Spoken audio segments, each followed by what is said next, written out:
Good afternoon, Sam. I guess you're the only one here today.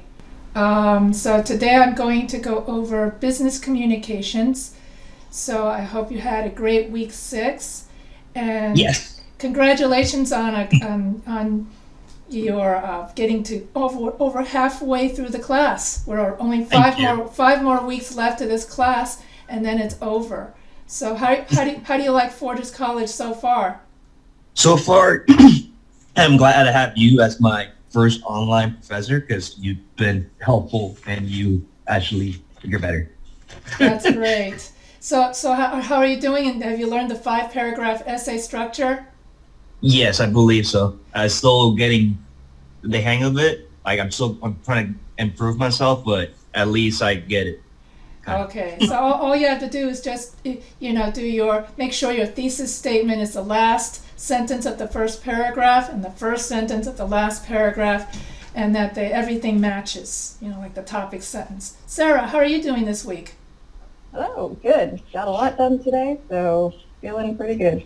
Wow, something's wrong with the Zoom. Oh, It keeps making you do that. So you keep you. can you hear me okay? Yeah. Yeah, we can hear you, but we can't really see you that well. So Okay. this week we're going to go over business communication. So hopefully the Zoom is working well, and everybody can see what I'm seeing. Can you see what I'm seeing? Yeah, I Yes. can see everything. Okay, so let me see if I can make it start from the beginning. There you go. So this week we get a fun PowerPoint because the end of one of the end of class surveys, one student said that she preferred that I do more PowerPoints rather than those lectures in which I do the Microsoft Word. So that's how come I started doing this. So that means that when you fill out your end of class surveys, I really do take into, if you give me an actionable suggestion, then I will go through with it. So it's important for you when we get to week, because in my other school we're finishing, that's why I'm thinking of this. So when we get to it in 5 weeks, so don't forget to fill out your end of class surveys. So that way you can say, well, her lectures are a bit too long, she rambles, or I prefer PowerPoint over the Microsoft Word, or whatever it is. So that way I can improve my teaching, you see. Okay, so here is today's lecture. So today we're going to go over the building blocks. We're going to go over business communication, and we're going to go over the building blocks of effective messages, how to write effective letters, memos, email messages, interpersonal communication, working in groups, working in other countries, business writing templates, and proposals. And so when we write, these are the major kinds of business correspondence. You have business letters, you have business emails, business memo, and business faxes. So in academic writing, we are doing research on a research topic such as abortion, gun control, or education. And we use third-person case primarily in order to have a more professional tone. We avoid first-person case or second-person case. However, in creative writing, when we write poems and stories for movies or books, then we can use first-person case. For example, when we write poetry, it's all about you and it's all about your emotion. So if you want to write about yourself and your emotion, then you've got to take my creative writing classes, which this school doesn't offer since this is more of a how to get a good job kind of a school. Anyway, and in business writing, we are writing at the workplace, such as emails, memos, business letters, or business proposals at the office. In business writing, we avoid using first-person case, but we can use second-person and third-person case. With business writing, it's different than academic writing. With business writing, you can use you and your because you want to be approachable. You're trying to sell a product. You want the customer to come back to your company. And so in business writing, it's okay. See, when we use you and your, and when we use conversational English, not only do we use it for our friends and families, but we use conversational English when we do an oral presentation at the office because we want to be approachable to the audience. It's only when we do academic research writing that we use third person case. And interestingly, all other kinds of writing outside of academic research writing, yes, you can use first and second person case. So, and academic research writing also includes scientific writing. So that's why I try to get you guys to write third person case so that you can practice for your academic research paper, which is different than all the other kinds of writing put together. In academic writing, you focus, that's the research paper, you focus on third person case because you're doing research on someone else's topic. So that's why whenever you use numbers, you have to use APA because you have to give credit to the researcher. In business writing, you can use you and your because the goal of business writing is a call to action to the reader. You want to directly address the reader, tell the reader what to do. And so you're telling the reader, buy my product. You're telling the reader, do business with my company or do business with me. So therefore, the goal of business writing is to develop goodwill between you and your customer. Whereas in academic writing, you're educating the audience. You're informing the audience about research that was done about your topic. So when you do academic writing, you're more like a reporter. That's why you're using a third person case because you're reporting your facts to the audience. That's why whenever you write anything, you have to take into account your audience. So the significance of business correspondence is that business correspondence is an essential tool for the day-to-day operation of a business. It helps you develop a personal relationship with your company.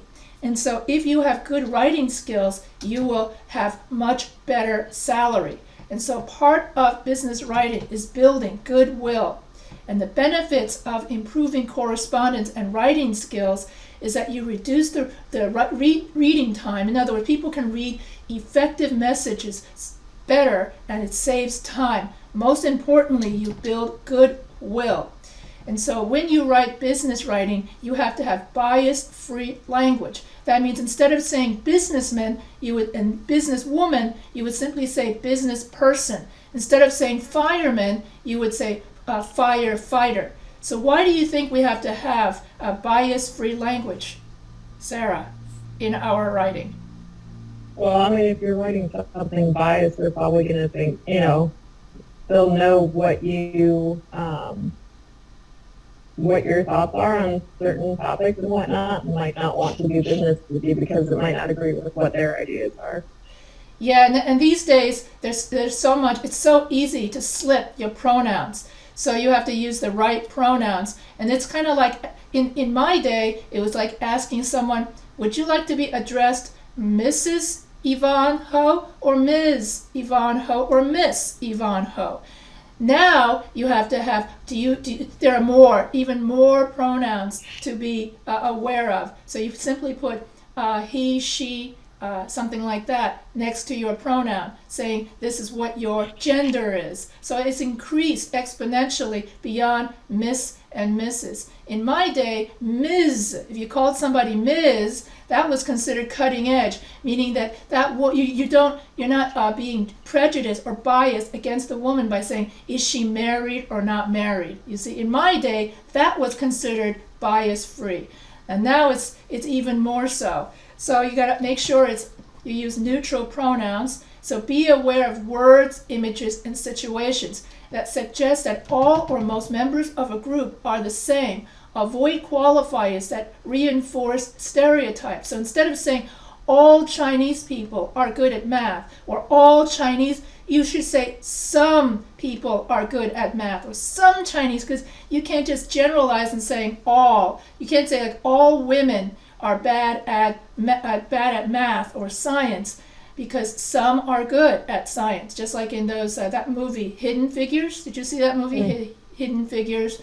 It's about. I haven't seen it, but I've heard of it. Yeah. What about NASA? The one for NASA? Yeah, a bunch of African American women who work for NASA. Yeah, they were the ones. That was before you had computers, and so people had to do all the calculations by hand.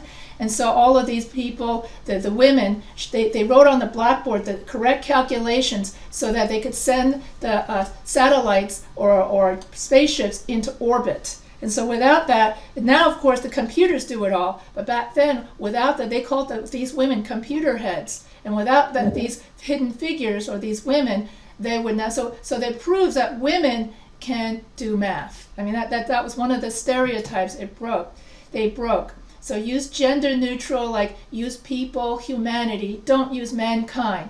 Use your workforce or employees. Don't use manpower. So instead of saying to staff, to run, to operate, in other words, instead of saying to man the office, you would say to staff the office, to run the office, to operate the office. Instead of saying you are fathering a project, you would say you're fostering or creating a project. Instead of saying you're mothering someone, you're caring and nurturing for someone. Some of this is kind of controversial because you do have some people who don't agree with everything being so neutral. So that's also this is one of the culture wars you will see, especially between Republicans and Democrats. You will see some disagreement on why do we have to have so many gender neutral, that sort of thing. But for the most part, when you're doing your writing, you just skip the culture wars and just go for the neutral. Postal carrier, postal worker instead of postman. Chair, say someone is a chair of the committee instead of saying chairman or chairwoman or something like that. So this came from the business writing book. So use gender neutral pronouns whenever possible. Because when you're in an office, everybody, you have all over the place someone could be a Republican, someone could be a Democrat, someone could be whatever. You don't have any idea what they are. So to be on the safe side, you use gender neutral. And also another thing is these days, in my day, they would say don't talk about God, someone's weight, someone's salary. Now these days I would add in politics. Because because if you add in, I remember I was in the faculty room and it was an election year. And some poor faculty member, she said, well, I think that so-and-so should be president. And then the rest and then she was surrounded by all these other people who called her an idiot. And I remember she ran out of the faculty room in tears just because she was voting for somebody else.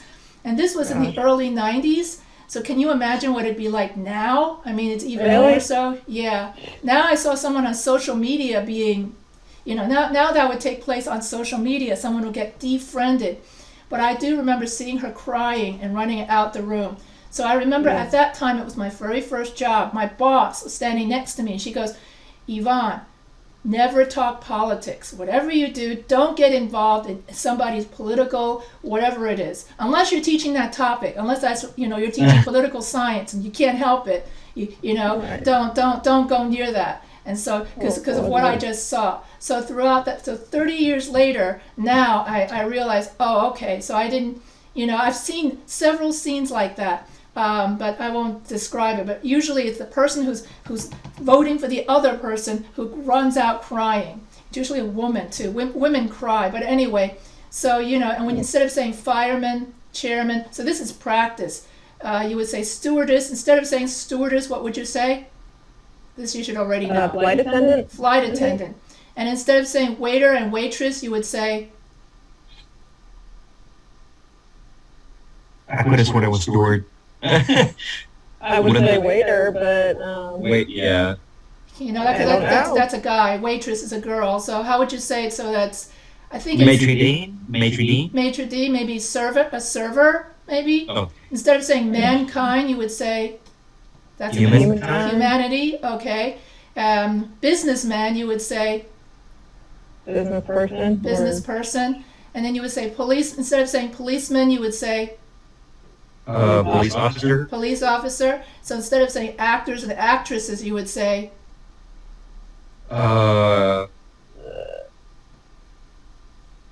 thespian, or however you say that word. I think performer. I know there's another one besides performer. But yeah, you just don't say actors and actresses. And then when you say each, instead of saying each student does his or her work. Now, usually the grammar rule is anytime you have each, every, nobody, somebody, you always use singular, his and her. But these days you would say each student does their work. Every man, woman, and child are on their own. even though the grammar book says it's supposed to be his or her. So that's how you do bias-free language. And so here so you never write, so you always write each student must meet with their professor, and so that sort of thing. And also in most business writing, it's okay to use second person case, you and your. And so so you would write, instead of writing the applicant should submit his resume by November 1st, you would write submit your resume by November 1st. Never write the applicant should submit your resume by November 1st. Basically, they want you to be shorter, okay? So that makes it makes your writing less shorter. Avoid writing his or her. And what are the benefits of good communication skills? You don't get people misunderstanding you. And why does bad writing waste time at the office? They're not going to listen to you if they see that you have bad writing. They'll probably think, oh, well, they're not good at their job, so. Yeah, I once had a boss who made spelling errors. I think I told you this already, but he wanted all of us to go to a bowling tournament on a Friday. And instead of writing bowling, he spelled it as bowling tournament. And yeah, so you guys are nurses, so instantly know what that means, okay? You can even picture it. That's not a good tournament. That's not a good tournament, and everyone was too afraid of the boss to correct his spelling because they were all afraid of being fired. So we were just all like, instead, people just laughed at him behind his back. So let's just say, use spell check, then spell check. But then the thing about spell check is it will not catch that kind of mistake because bowling is, the thing about spell check is it doesn't capture correct word usage. So if I say he has the sun, S-O-N, is rising, that's not, in the east. Instead of saying, my S-U-N, son, got good grades. So spell check, that's one of the drawbacks of spell check. So when you're correcting your paper, you should have someone else read your paper. I'm not sure if Grammarly catches those kind of word usage mistakes. That's a good question. It does some, but for more of that, you have to pay for it. I just use the free version, and it doesn't do everything, but does, for the most part. The most part, so it does word usage. Would it be able to capture the mistake of bowling retreat? We're going bowling at 9 o'clock this Friday? So. It would probably suggest saying, well, did you mean this, maybe? Yeah, okay, that's pretty good at. That also shows up on Google. If you do a Google search, I should try that out, saying bowling match and see if or bowling alley and see if it actually tries to correct you. Yes, I think Google would correct you and say, you mean this, don't you? It's quite laughable. But anyway, so the 7 C's of communication is that your message has to be clear, concise, concrete, correct, coherent, complete, and courteous. And so clear. Make sure you focus on one central idea in your message. Make sure your body paragraphs all relate back to the main idea. So that means that for each email message, focus on one message, one idea. So if you have 3 different things you want to talk to the boss about, just focus on one thing you want to talk about per email. If, let's say, you have 5 things, then that'd be 5 things you want to say to the boss. Then that translates into 5 different emails. You might think that, but I'm filling up her inbox. But the thing is, if you put too many things in one email, people might not even read all of it and then might miss some of what you want to say. So you always got to be clear and you got to be concise. Always stick to one idea and at least 1 or 2 sentences about one idea. It's similar to one paragraph, okay? Keep it short because your boss does not have time to read everything. Concrete, that means you have to have a clear picture of what you're talking about. You don't have to write a whole book. So in business writing, you don't have to have 5 to 7 sentences in a paragraph, more like 2 or 3 sentences, tops. And then laser-like focus. And make sure you don't say bowling match. You want the communication to be correct. And make sure that the technical terms fit your audience's level of education. You got to know if your audience, they're all beginners, then you have to define all of your jargon. If your audience is going to be all experts, then you can skip the jargon. So you should have an awareness of what your audience level is. Be coherent and logical. Have a thesis statement. So the thesis statement would be your main idea. And in a business letter, you still put the main idea as the last sentence of the first paragraph, even if your first paragraph is just 2 sentences long.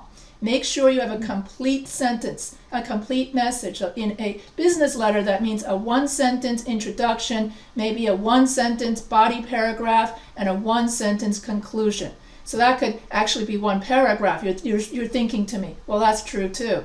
So, and also in a business message, the conclusion doesn't just summarize what your message is. Your conclusion is a call to action where you actually tell the reader, go buy my product, or go do business with my company. And then courteous. Always be courteous and keep a professional tone, and don't say, hey bro, hey yo, and stuff like that. So and use Mr. Smith if you don't really, instead of saying, hey John. Don't assume that you could just use the first name. The interesting thing is on the East Coast, they tend to say Mr. Jones, and on the West Coast, it's okay to say John and Steve. So I find that the East Coast is more formal than the West Coast. Anybody notice that difference? Very informal. Yeah, I was born and raised in Washington State, and it's a lot less formal. And then when you go to New York, did you notice how more formal it is? Mm. I was raised in New York, so when with my professors and teachers, I would say Mr. Smith or Mr. Jones. And even when it's my girlfriend's parents, you would say Mrs. Williams and Mrs. Taylor. Then when I came out here to California, my professors say, hey, call me Eric. And I was like shocked. I didn't call him Professor Smith. Call me Eric. Don't be so formal. Don't be so stuffy. And he also came into the classroom with his shorts on. Now in New York, we only wear shorts if we go to the beach, because it was inappropriate to be showing your hair, your leg or leg hair in public like that. Whereas in California, that's no big deal to show your leg hair or whatever, okay? So there he was walking into the classroom with his Hawaiian shorts. And I was like, oh wow, that's so California. And flip-flops. And then he was teaching literature. So I was like, in New York, they'd be wearing a suit. So I remember being very kind of shell-shocked. So yeah, so that the professional tone is so different. But as you go east, let's say you go to New York and you're going to Europe and you go to abroad, as you go that way, it gets even more and more and more formal. So I don't think in London you're going to be walking around in your Hawaiian shorts and showing off all that hair on your legs in an office. Okay, can you picture anybody in England doing that? Or Prince Charles or any of those people wearing their Hawaiian shorts to a coronation or something like that? No. So the more you go east, the more it gets so formal. And then as you head west, all the way from California to Hawaii, that's when it gets more and more, because that's where it came from. That's the Hawaiian. I'm guessing that's the Hawaiian influence on over here. But that goes beyond this. So what are the 7 C's of communication? Clear, Concise, concrete, coherent. Hey, good afternoon, Kelly. How are you doing? So we just went over the 7 C's of communication. So yeah, it's clear. I don't know. It's clear, concise, correct. correct. And that sort of thing, and in other words, and courteous. I could do about 5 off the top of my head. So that's the 5. I got the 5 C's of communication.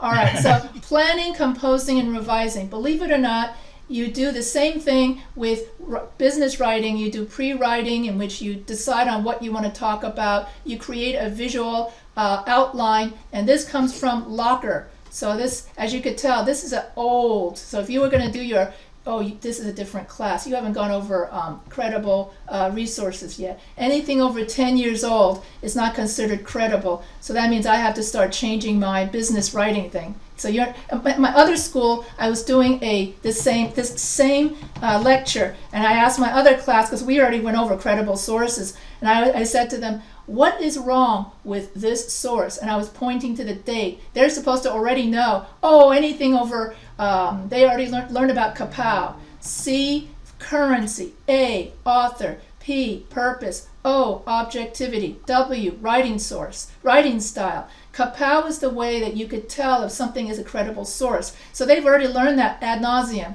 So right away, they're supposed to pick out the fact that this is not a valid source, that sort of thing. But you guys haven't done that yet. That for you, that's week 10. You're going to be learning about how to evaluate credible sources. Because if you don't know how to use credible sources, then what you write becomes nonsense. So that's going to be something. So anyway, so for pre-writing, you just write an outline. So in week 7, we're doing a pre-writing for our essay. Then in the actual writing, you convert that outline into your business letter, and you use APA formatting. APA is used for social science and business, and meanwhile MLA is used for humanities, and then Chicago Turabian is used for history. So each field has its own notation. So for you in social sciences, nursing, education, and business, you'll be using APA. And APA is used around the world. APA exists in Chinese, Russian, Arabic, but everybody uses the same format. You have the author name, the date, and then the article name, publication name, and so on, except everything is in a different language. But the formation and the way the order in which you put it in remains identical. This is why it's so important when you do your APA in-text citations to always put it in the correct order, because everybody around the world will be reading that in that way. So that means French, Spanish, everything uses APA, just that same order.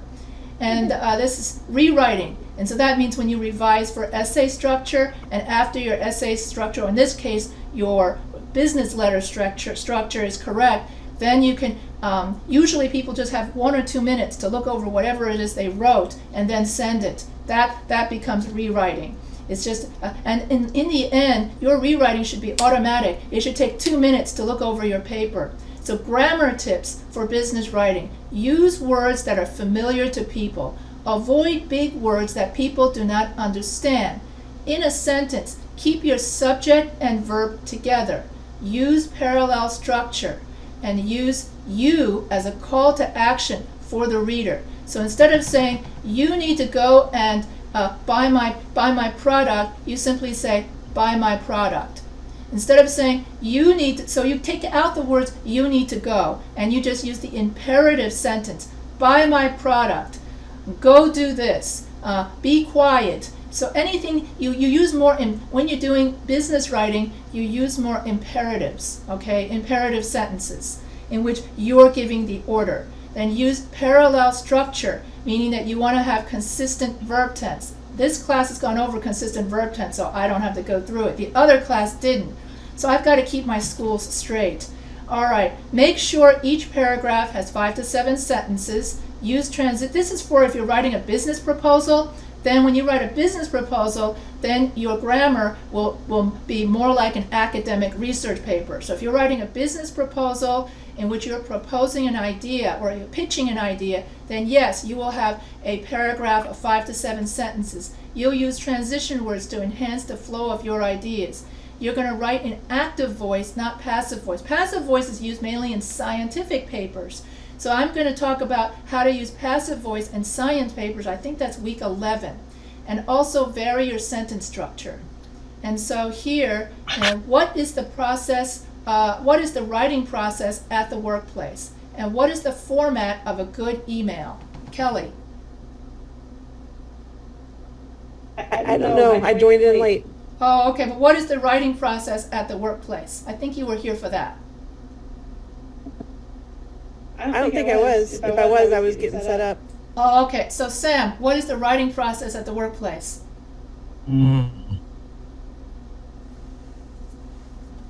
What was it?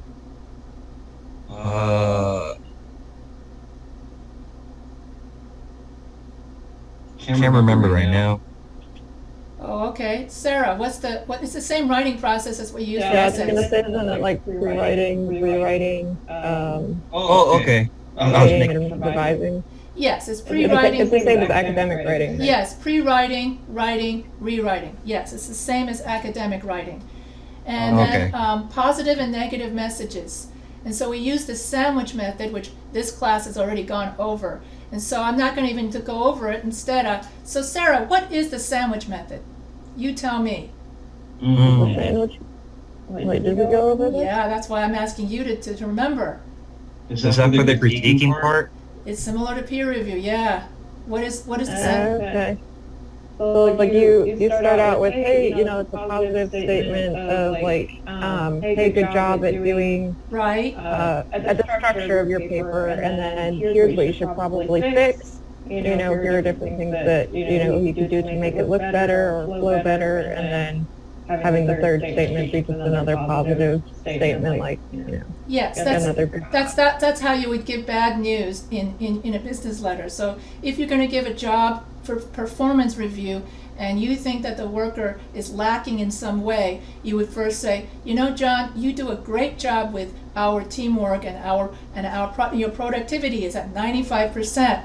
But your team is really slow at such and such, and so you need to improve on such and such. But in the end, I think I have confidence in you that your team in the end will make our profit margin go up. So anyway, so it's positive, negative, positive.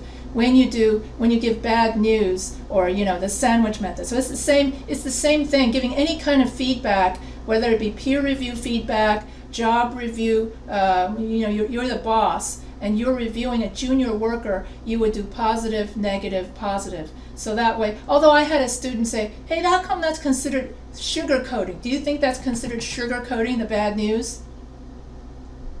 Yeah. Yeah, maybe a little bit, but it depends on like how much you sugarcoat it, like how much of the good thing, how much it outweighs the bad, I guess. Yeah, it's supposed to soften the blow of, instead of just coming up and saying, hey, you suck, or something like that.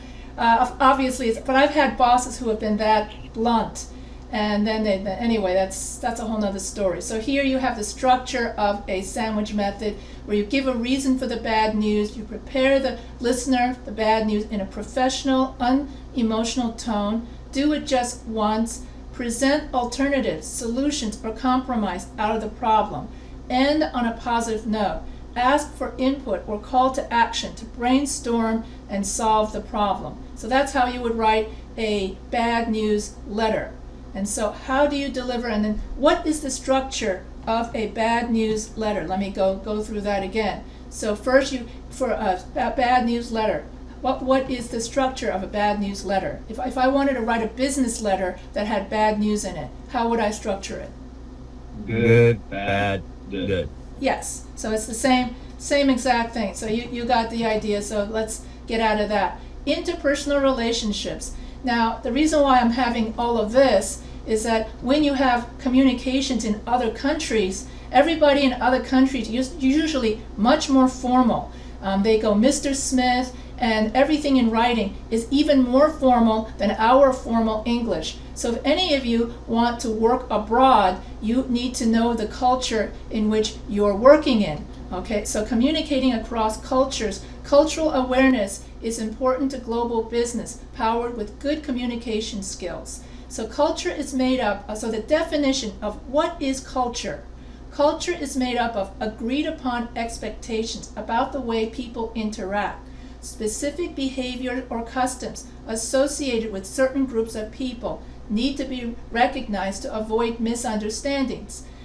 So like in Asian culture, we don't look people straight in the eye. That's considered rude. So in Asian culture, we want to put our head down like this, okay? And I think that during the LA riots, there was a misunderstanding where where the Asian, I guess he was the vendor, the Asian vendor never looked the customer in the eye, because the Asian vendor, he was trying to show respect to the customer by going like this. The customer thought, oh my goodness, he's not looking me straight in the eye, he's disrespecting me. And then then there was a big misunderstanding, and it made the news. Let me put it to you that way. So a lot of customs, when you teach abroad, or if you're going to do nursing abroad, you need to be aware of things like eye contact, personal space, differ from personal space. Okay, in the United States, especially with males, American males like to have a lot of personal space like this. But in Europe, people kiss each other. Men kiss each other just to say hello. And so can you imagine a straight American male, and then you another man that you don't know, you're not friends with, comes up and kisses you? How would you react if you didn't know that person, and the man comes and kisses you, and you are straight as they come?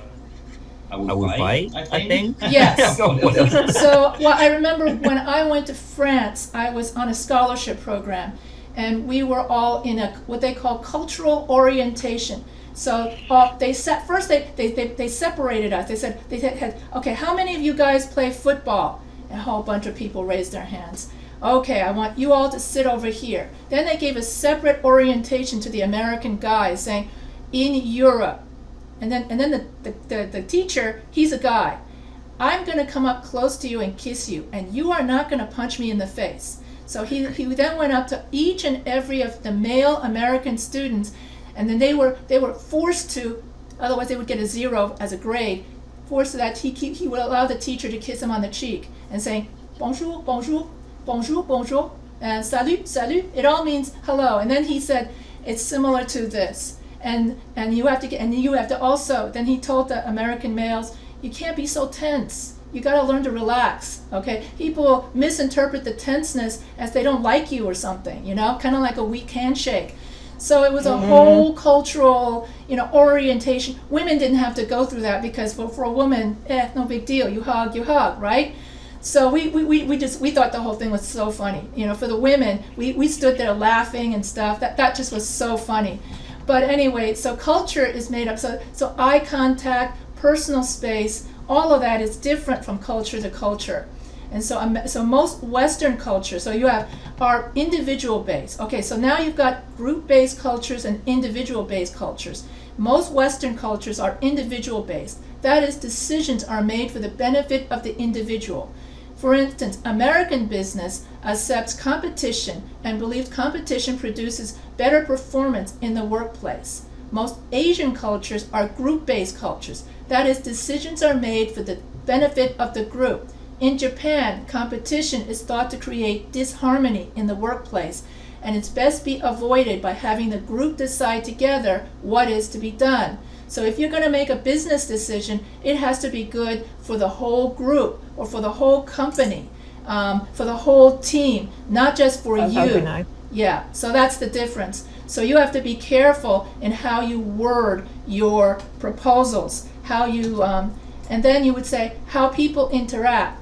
And so second, we analyze how different people interact in different cultures.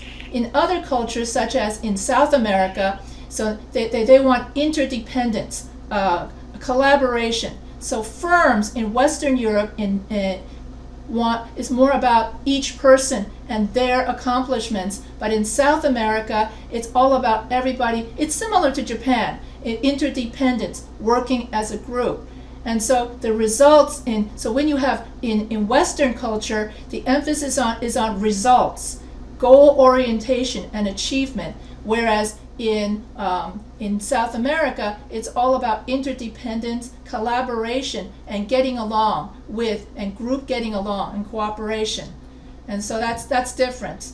And so here in New Zealand, it's not just about groups getting along. It's about having fun together. You don't just work. You also have to show that you have a fun personality. You got to show that you're funny. Now in Western culture, you can't go, if you go that far, people think you're unprofessional and you're not taking it seriously. But in Australia and New Zealand, if you're too serious, they think you're just a stick in the mud, and therefore you have no personality, therefore you're not good to do business with. How can you sell products to someone who is a stick in the mud? So it's every culture, it's all got to do with perception. And then in the Middle East, it's all about a sense of safety, okay? They want to feel safe with you since the Middle East has so much instability. And so you want workplaces that's caring and have a sense of safety. And so in Asia, we found that many firms emphasize cooperative, respectful, and rule-abiding, and less about it's your individual achievements. And that also goes for job performance. When you're in, say, Africa, and they do a job performance review about you, it's all about your connections. Do you have good family connections? Do you come from a important clan? Okay, that's part of your job evaluation. Okay, and then in Asia, it's how well you work with others. Are you cooperative? Are you respectful? How rule-abiding and obedient you are. Okay, that's very Asian. Okay, whereas in the United States, it's how much you take initiative. And so it's the opposite. It's what you do as an individual, how you can get out of your comfort zone, break some of the rules so that you show you're being innovative. Okay, and so that is not as high up looking in Asian cultures. You want to be in the box. You want to be totally obedient to the rules. So so how you interact and how you write, and then this will influence how you write your letters and how you write your.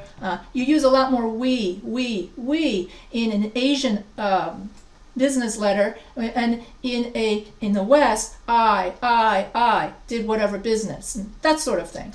And so so in Asia, I already went over this sort of thing. And so many cultures are more formal than the U.S. So when you write, be clear and be adult. Do not write in second grade English. Avoid slangs, cliches, contractions, and sports metaphors when writing to other cultures. A lot of males like to say, oh, and you're going to have a lot of profit as we make the touchdown to something, something, something, just like if we're going to have the home run to something, something. You know, a lot of American businessmen will then say that high sales equals a touchdown in some football game or something like that. So, that means that when you write to other countries, you need to avoid sports metaphors because they don't all play football. In Europe is soccer. You already know that, right? When I say football, you have to. In Europe, they had to say American football. Oh, you mean the kind in which everyone bashes each other? Okay, that's how Europeans see American football as a bunch of guys that bash into each other, whereas Americans see the soccer as it's so feminine in which everyone just kicks a ball or something like that. So you have to avoid sports metaphors because mainly people make mistakes. And so be clear and be adult. Do not write in second grade. Use complete sentences. So don't use incomplete sentences. Use the proper form of address. Use the person's formal title. So don't say, hey, John, how's it going? Or something like that. Hey, Mr. Smith, CEO of Donald Industrial, whatever. So whatever his full title is, then you would put that in to Mr. Jones and his full title. Tell your peers how to address you. Be friendly, honest, and relaxed. All of this came from one of my older business writing books. So how do we define culture? I got a few definitions in my head right now. Because sociology and biology has their own definition right now. Yeah, same. Culture is very different in psychology and biology. Oh, so what's the difference in the two? What about biology? What's the biology, culture, and what was it? It's like a biodiversity, like different groups of what is it? Population? Population of similar people and species. And also like what they've passed on, not genetically, but as like history or family, I don't know, traits. Also like genetic history or something like that. Yeah, basically. And I forgot for sociology. Sociology would probably be close to to what I did in this, because that's sociology is more about similar expectations similar behavior, similar customs. So that would be more. So see, I just answered the question for you. Yeah. So what are some examples differences between non-Western and Western cultures, Kelly? You're muted. Oh, she's muted. Okay. All right. So Sam, what are some differences between Western and non-Western in non-Western and Western communications and Communication. Yeah. Okay. Titles. I think they're different. Or how they pronounce their not pronounce the name, but the order of their names. Like normally, I think here would be like first names instead of last names, depending on the institution. And overseas is mostly first, last name first, and stuff like that. Yeah, and in China or in Taiwan, my name becomes Professor Ho Yvonne. In other words, my last name is first. My first name is last. Here it's just Professor Yvonne Ho, for instance. Yeah. So yeah, you would be Humphrey Sarah. In other words, they would switch it around. They switch your name around, and so that you're anyway, that sort of thing. What about differences in, say, like eye contact? Do I look you straight? Do I look you straight in the eye if I was like? So it's interesting because here, technically, it's considered, oh, you're paying attention to me. But sometimes, because I like eye contact, Yes. because it makes me think like, oh, you're paying attention. But I found that it can also, like I know in like more European or the Asian culture, like you're saying that if you make eye contact, it's considered disrespectful. But I think even here, now if you're making eye contact for a long time, people become uncomfortable and they see it as threatening. Well, yeah, especially if you're staring, like. Yeah, I mean, I think it depends on the intent. Yeah, like I remember when I was a kid and I was on an airplane and I saw this old guy and he had hair coming out of his nose, hair coming out of his ears, and I just was staring and I said, "Mommy, look, he's got hair out of his nose," and I said it loudly, and then of course my mother said, "Don't be staring at whatever, it's not polite." I don't even know if the guy heard, because that was like so many years ago, because I said, I didn't know that was possible. So yeah, it depends on whether you're staring or not. But yeah, in Asian cultures, also you bow. I think in Japan that's so. There's different kinds of bowing, and I think Europe also has different kinds of bowing as well. It'd be interesting to learn whether they got that from the Asians, because a lot of European customs came from Asia through Marco Polo. But that was my PhD dissertation, so that's a whole nother topic. So yeah, how many of you are going to do some nursing abroad? Anybody? Depending on my future, I might think about. I'm probably thinking about that. Possibly, eventually, it's probably like later down the road. But yeah, Africa is definitely a huge possibility. And what about you? Where would you want to go if you did some nursing abroad? Italy. Italy. Wow, that's such a beautiful place. I haven't been to Africa, but I have been to Italy. And oh my God, the pasta, the garlic bread, the food. Oh my God! And then if you watch the movie Food, what was it? Food, Love, Pray, Pray, Love. No, Pray, Love. Oh, I can forget. But the woman. Eat, Love, Pray. Yeah, that's it. The way in which she healed from her divorce was you eat in Italy, and then you pray in India, and you fall in love in Bali.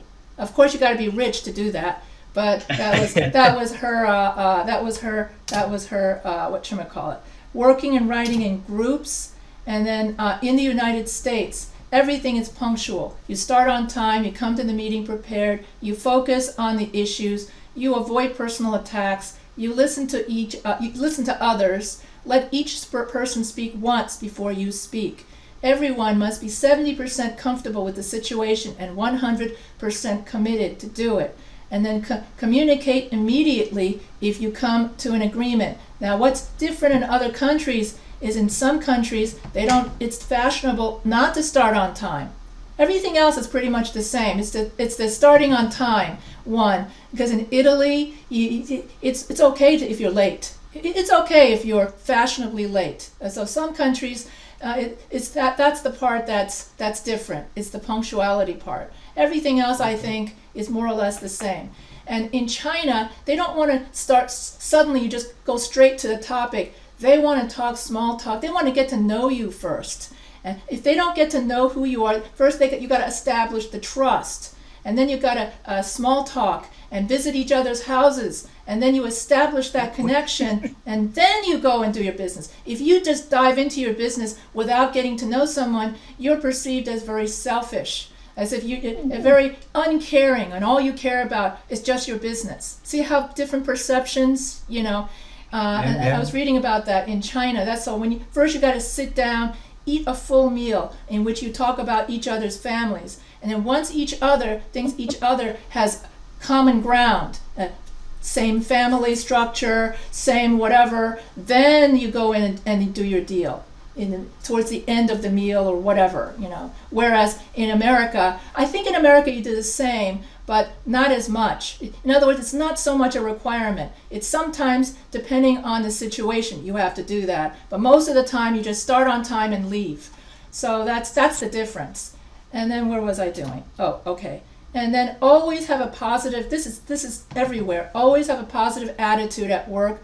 Avoid saying things you cannot do. So instead of saying, I cannot make it at 5 o'clock, I'm just too busy, you would say, oh yeah, at 5 o'clock, come to my office after 5 o'clock. That's it. Okay? You don't say, I'm so busy, I can't do it at 2 o'clock, I can't do it at 3 o'clock, I can't do it at 1 o'clock. And then you just simply say what you can do, and you avoid saying things you cannot do. Emphasize always what can be done. Be the solution, not the problem. Always have a will-do attitude. How to receive group feedback. You seek out feedback rather than dread feedback. You see group feedback not as a threat, but as a chance to learn and grow. This is so much more for Western culture because in Asian culture, we're used to getting feedback and doing it as a group. But in American culture, it's more like each person. And so every person has such a huge ego because people are so used to working by themselves. And anyway, so you have to seek group feedback not as a criticism, but as a suggestion for room for improvement. And ask others regularly how you are doing, because American workers just tend to just themselves, and then each with their own initiative, and you sometimes, in other words, for Americans, it's an effort to think we are a team. This is different if somebody's been in sports, okay? An American who have been in sports or the military, okay, that's the exception. They have a lot more group experience. But if you've not played sports, you've not been in the military, then you have, this becomes difficult, especially for guys. So when you give feedback on someone else's performance, be clear in your message. So you don't say, Jan is too laid back when she works in a group. So what does the boss mean by laid back? So this is like the peer review. So if you're going to give a professional review, instead you would say Jan is not professional enough because when she speaks to other team members, she keeps saying, and I know I gave this as an example in my peer review lecture. She keeps saying, at the end of all her talking. So you would say, Jan, you need to stop saying, at the end of every sentence because you don't sound professional that way. So you give an actionable suggestion. And I remember giving this as an example in your peer review lecture. Is that correct? Yes. Yeah. And the thing about teaching is that it's all about repeating yourself a lot. Different examples in different situations. And according to one of the books I was reading, that's how you make it stick for students. Giving the same example across different lectures. That helps make it stick. So you're not repeating yourself, you're reinforcing the idea according to this. The name of the book is Make It Stick. That's where I got that from. So what are the rules for working in a group? How do you receive feedback? How do you give feedback in a group? Why is it always important to be positive? And why is it important to actively listen when you're in a group? Well, you give constructive criticism, not just, oh, you're doing terrible. Like, well, you could do better by doing this or this or this. And just like with peer review, you got to give a solid, concrete actionable suggestion. When you do someone's job review, you don't just saying he's doing a lousy job or someone is too laid back. You have to define exactly what that is. What exactly is she doing, like laid back? What exactly is she doing that's lousy? So that way she could stop doing that particular negative action, and then the team works better, and then everything works better. So that's what, and then when someone gives you negative feedback, do you take it personally, or do you see it as room for improvement, and you see it as something positive? How do you receive feedback, Sam? Personally, I had to work on my feedback. At the beginning, it was bad, but now I'm improving myself, so I take it as, hey, I'm gonna improve myself from this point on. It took me a while to get. Oh yeah, it took me a while too. I used to take it so personally, especially if the boss would just say only something negative, and that's it. And I would complain to the upper boss. Well, she didn't say something. Of course, when you complain, I didn't realize that at the time. I was so young. I was so self-righteous, and I learned later that you just learn to take it, because you learn not to take it personally, and you learn to see it as a way of improving your performance, improving the way you do something, and to see it in a positive light.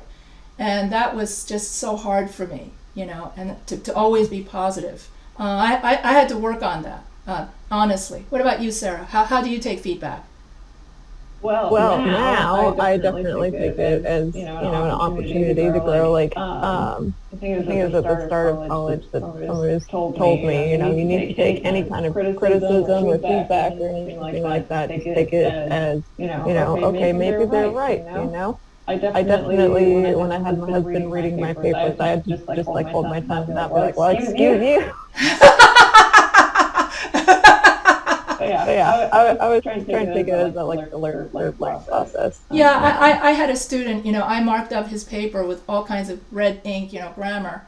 And then he was so taken aback. How dare you mark up my paper? This isn't an English composition class, so I was correcting. How dare you mark up my paper? I'm a published author. You know that I'm famous, and I remember the other students in the forum said, if you're so published and so good at writing, what are you doing in our class? Obviously, you must have failed the English composition test like we did. That's why we're all in the same boat. This is what other students were saying to him in support of. Other people were saying, I don't mind, Professor H, if you mark up my paper, because how else am I going to improve my English? This becomes even more so among ESL students. I would say of all my students, ESL students are so eager for correction, you see. So if you don't mark up an ESL student's paper, they think you're not doing your job, you see. It's the opposite effect. They actually want it.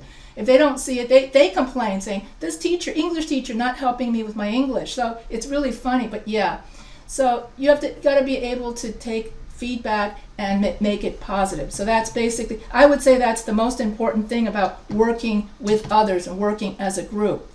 And I learned it late in life. The younger I was, the more big ego I had, I think, off the top of my head. And I guess that's what wisdom is. Wisdom is being able to let go of your ego. That's very Buddhist. It's being able to let go of your desire. You could tell I teach world history, world literature. I used to teach, and in Buddhism, it's all about letting go of all desire, emptying your mind of everything, so that you could be closer to the divine. That's considered wisdom. But I think it's also the emptying of some of that excess ego. I think that's what's said. Okay, different kinds of internal correspondence. You've got internal correspondence, which is the promotion letter.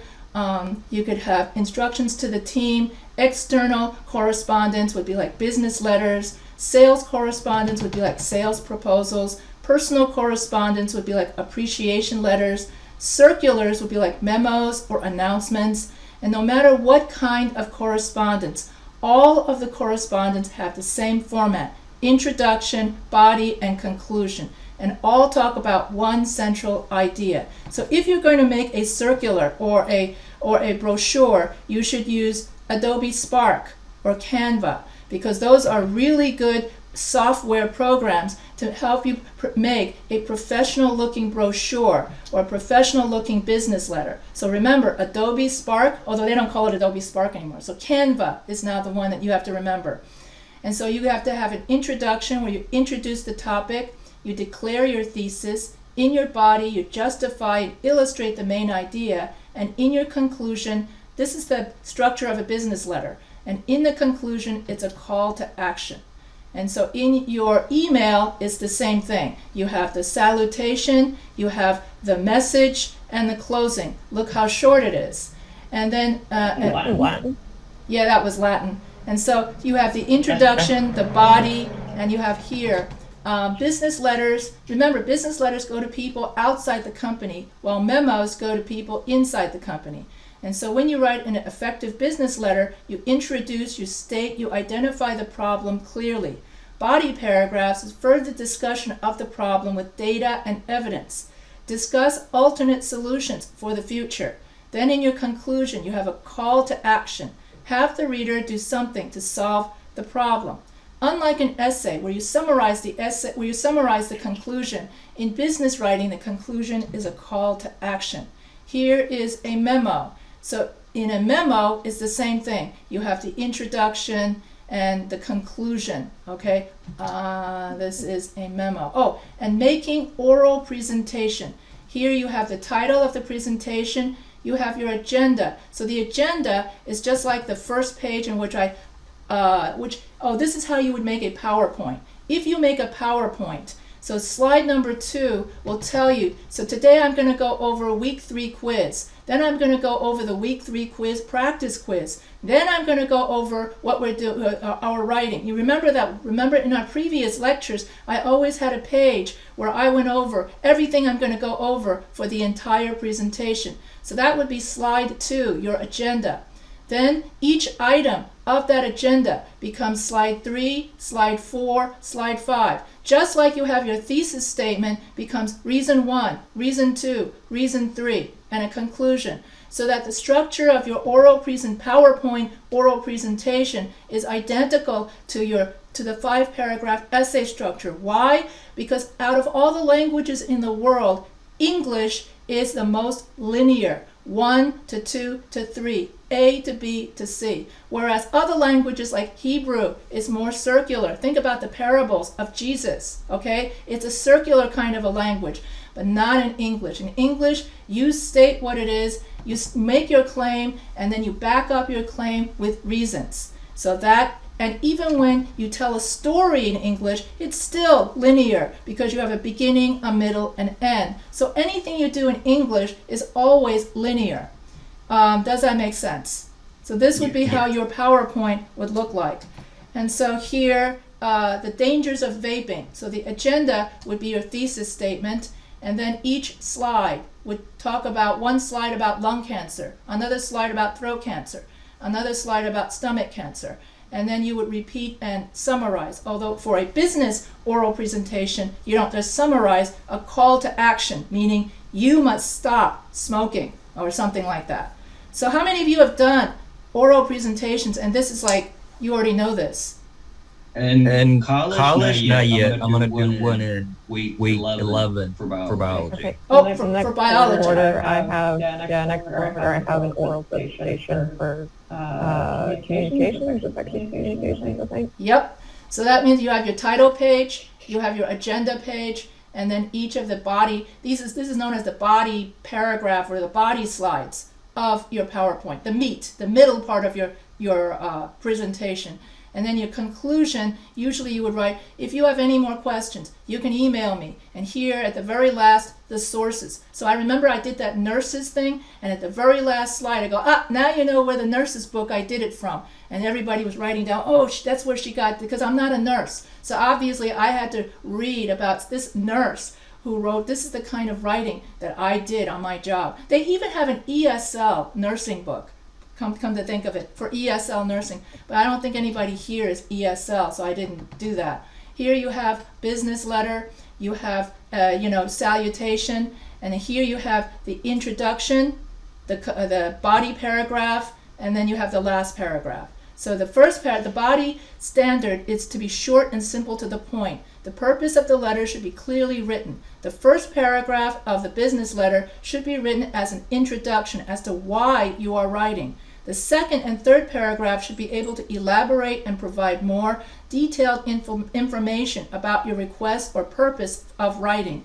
The last paragraph should repeat the reason of your writing, and this is where you thank the reader for reviewing your request and a call to action. And then so it's just like a paper, just shorter. So you have your introduction, you have your body paragraph, but usually a body paragraph should be shortened into one short paragraph and then one short conclusion. So your business letter is just like your essay, okay? So the greeting, the opening, but the proposal is different. So if you're going to write this, the most difficult thing that you're going to write in business is writing the business proposal. That's when you state the problem in the first half of the proposal, then you state the solution in the second half of the proposal. So the first part is you write the background of the problem, qualifications of why you should be the one to solve the problem, and then you state the problem. The first 1, 2, 3, 4, I don't know if you can read Roman numerals. That's all you can't see that. So if I did 1, 2, 3, that's stating the problem.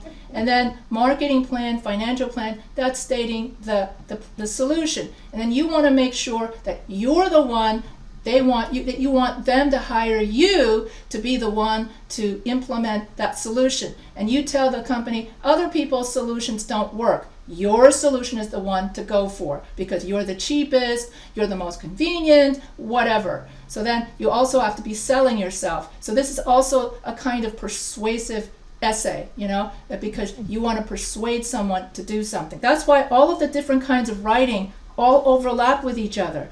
So a comparison contrast essay could also be a persuasive essay. A persuasive essay can be a narrative essay. And so if you're a good writer, you can overlap each of the different genres, each of the different essay structures to get exactly what you want in your writing. Okay, so it's called the problem. In case you're wondering, it's known as the problem solution paper. Okay, and so so that's what a business proposal, a research proposal, it's all problem solution. So if you want to Google it, so you would Google problem solution paper, in which you state the problem. 1, 2, 3, 4 is all stating the problem. 5, 6, 7, and 8 is all stating the solution. So do you want me to go slower? Am I going too fast? No. Okay. So that's basically, all of this is the same thing. This is a formal format of your proposal where you state the problem. You talk about the audience. So you would say, I'll give some examples. A feasibility, literature review, methods and procedure, qualifications, work schedule. This is what you would write. You would actually write in the word problem. The parking lot is too small. We need to expand our parking lot. We need to hire a contractor. Audience, a bunch of businessmen, data and evidence. 95% of the time, we have too many cars in the parking lot, and there's not enough room for all the customers to park their cars. We're losing business. Feasibility, the cost. We need something within $500,000. We need something, is it feasible? Can we do it like this? Okay, so that's like your budget. Literature review. We have already contacted other companies, and we are in the process of reviewing. We already contacted Ace and Jones, but we're still looking for a good contractor to create a larger parking space for us, someone to build it and make it bigger. Methods and procedure. Okay, my company will build you a parking lot, a big parking lot at the cheapest price. However, the limitations will be that you guys are going to have to park.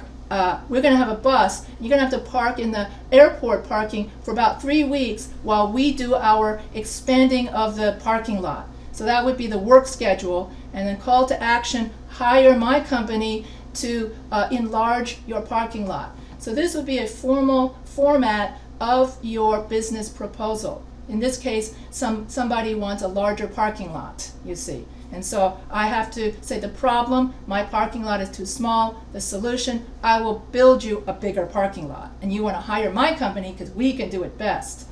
So that's basically how you would do a business proposal. Here it's even more, I did the purpose, assumptions, methods, the purpose, what is the problem, assumptions, predictions on what you already know about this. So the purpose, build a bigger parking lot, we're losing customers. Assumptions, predictions. If we build a bigger parking lot, we predict that we can then fit everybody's cars in, and we predict we will get more business. Methods, well, we don't know which particular contractor we want, so we're still looking into who we're going to hire. Limitations would be, it's going to take 3 weeks, might go over budget, and everyone else temporarily going to have to park elsewhere while the project is going on. Data and evidence. We really need a bigger parking lot, because if we don't get that bigger parking lot, we're losing business. That's the same thing as purpose. And conclusion, hire my company to do this because we can do the best job. And references, we can show you references of our past work. Here's our portfolio of satisfied customers. Here are pictures of other companies we've done, and that sort of thing. So that's references and sources. So that would be a formal report. So this is also a problem solution. It's the same thing, And so, and this is the streamline. If you wanna, you can remember it as SOAP-PATA. That's it. SOAP-PATA is a great format for remembering brief proposals. Oh, and I misspelled proposals. Look at that. Proposals. So should have seen that, huh? So subject, objective, problem, proposal, advantages, disadvantages, action. So you can remember it as SOPRATA if you want to remember how this goes. Can you remember that? SOPRATA? Yeah. So here you have a problem, and I will email you this. So I will not go over, all of this. Your solution to the problem is to hire me. So I will let you read it on your own. By paving the existing parking lot, we will accommodate more cars than the present 40. By eliminating the problem of dust and erosion, the physical appearance and value of the property will be enhanced. Limitations. During the 2 weeks of construction, you'll need to park elsewhere. Advantages. New parking lot will enhance the appearance of the property and raise property values, and more cars will fit into the parking lot. Disadvantage. Temporary work interruption, and you'll have to park somewhere else. However, the benefits outweigh the disadvantages. Call to action. And so this, I urge you to, let me go back. Did it go back? Oh, no, it's this one. Yeah. I urge you to give serious consideration to this proposal, and I am available to discuss its particulars with you. And then you write your name, your position, and your resources. And then that's it for proposals. Everybody got that? SOPRATA?